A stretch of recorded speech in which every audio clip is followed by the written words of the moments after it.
I was talking with a client the other day and she asked me, should I wait to buy?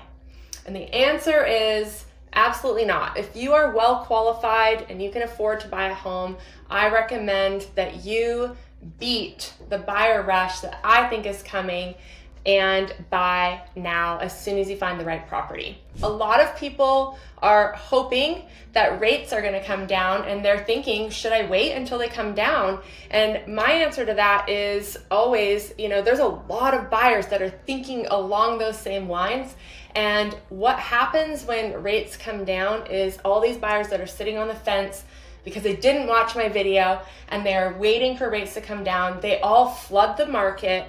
And then what happens is we'll end up seeing a lot of what we saw back in 2021, where our buyers were competing against a huge amount of buyers that are all writing offers on the same properties, and they were having to offer above list price. They were having to waive their inspections. They were having to basically give away their firstborn child to, get this house. So we want to avoid the buyer rush and buy now.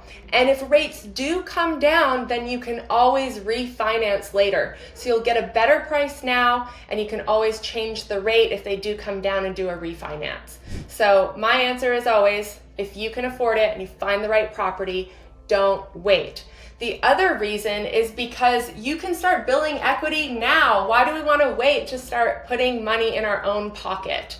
And so if you are currently renting, you're paying a mortgage anyways, might as well make it your own and experience the tax benefits and the appreciation that comes with homeownership. On average, what we have seen over the past 30 some odd years is that appreciation occurs at roughly about 4% year over year on average. So we have some monster years in our area. Back in 2020, 2021, we saw 23% appreciation just in Camas, Washington. So obviously those buyers that bought before then are super happy with the equity that they've gained in their house.